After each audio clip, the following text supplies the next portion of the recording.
A strange contradiction defines Europe today. NATO and Russia are not officially at war, yet soldiers train for conflict. Intelligence agencies accuse each other of sabotage, cyber attacks target critical infrastructure, sanctions reshape global trade, and military planners increasingly speak about the possibility of direct confrontation. So what exactly is happening? Has a new kind of conflict already begun, one that operates below the threshold of open war? Or are governments and commentators exaggerating the danger? The answer depends on how we define war itself. To understand the claim, we have to go back to the end of the Cold War. When the Soviet Union collapsed in 1991, many leaders hoped Europe was entering a new era of cooperation. Russia inherited the Soviet Union's military power, including its nuclear arsenal, but it was also facing economic turmoil and political instability. At the same time, NATO, the military alliance originally created to deter the Soviet Union, did not disappear. Instead, it gradually expanded eastward.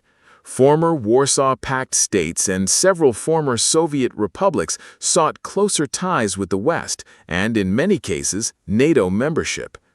For many Western governments, enlargement was presented as a voluntary process driven by the security concerns of Eastern European states.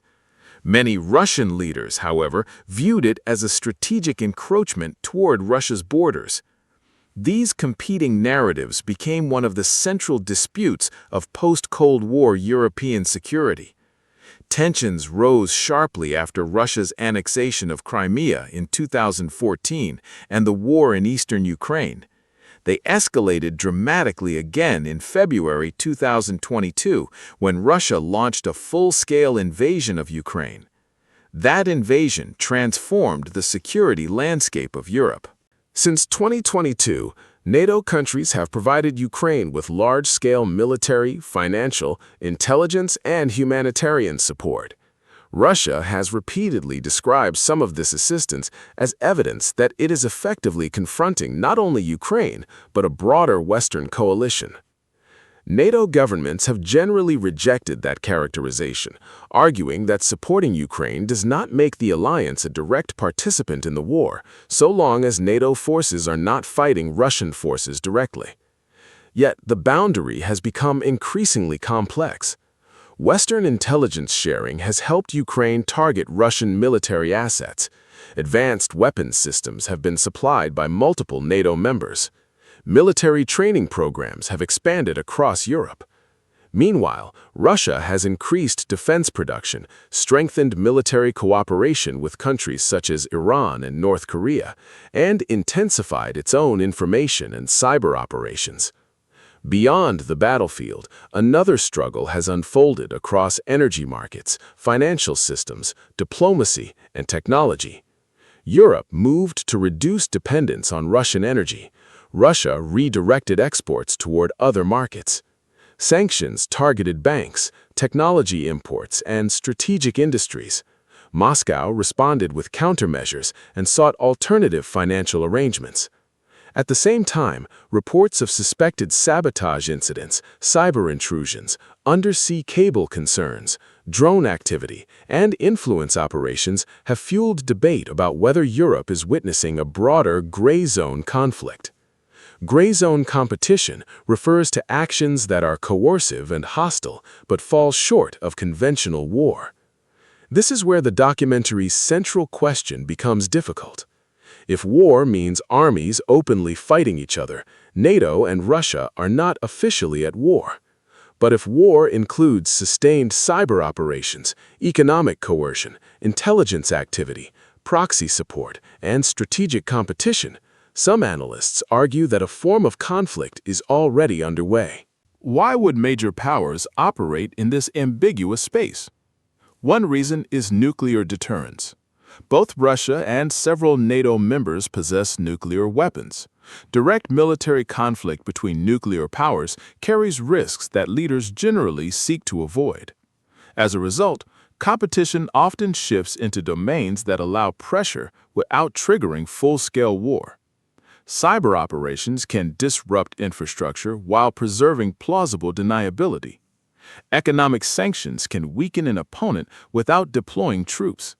Information campaigns can shape public opinion across borders. Military aid to partners can influence a war without sending large combat formations. Historically, this is not entirely new.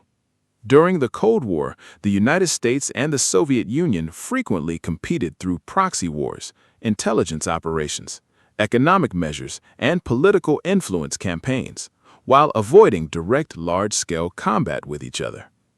What may be different today is the speed and interconnectedness of modern technology. A cyber attack can cross continents in seconds. Satellite networks can provide near real-time battlefield information.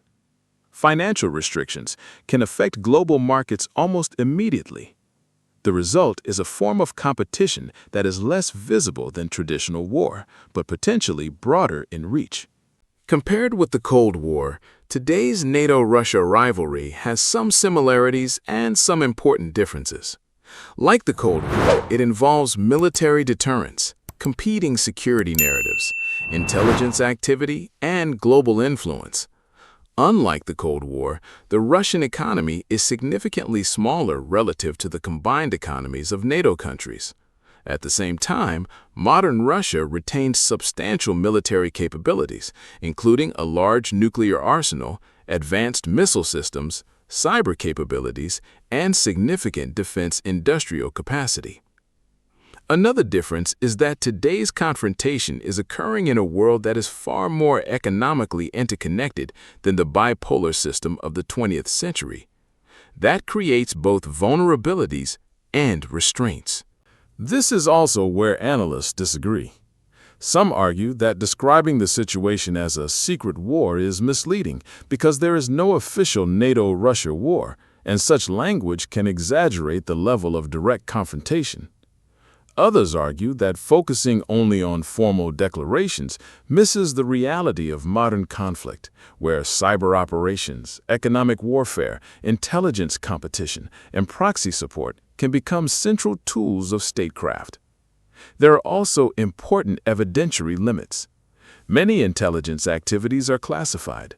Attribution of cyber attacks is often difficult. Governments sometimes make public accusations based on evidence that is not fully disclosed. As a result, some claims remain contested. Regardless of terminology, the relationship between NATO and Russia is now one of the most consequential security issues in the world. It affects defense spending, energy policy, global trade, technology controls, cybersecurity, and diplomatic alignments across Europe, Asia, and beyond. Countries are reassessing military readiness. Companies are reconsidering supply chains. Governments are investing more heavily in cyber defense and critical infrastructure protection. The debate is no longer only about Ukraine. It is increasingly about the future architecture of European and global security. Perhaps the most important question is not whether a secret war has already begun. It is whether our traditional definition of war is becoming outdated. For centuries, war was often understood as armies crossing borders and fighting openly. In the 21st century, power can also be contested through networks, markets, satellites, information, sanctions, and cyber systems. That does not mean every rivalry is a war, but it does mean the line between peace and conflict may be less clear than it once appeared. And if that line is becoming blurred, the challenge for governments and for citizens is learning how to recognize competition, coercion, and escalation before they become something far more dangerous.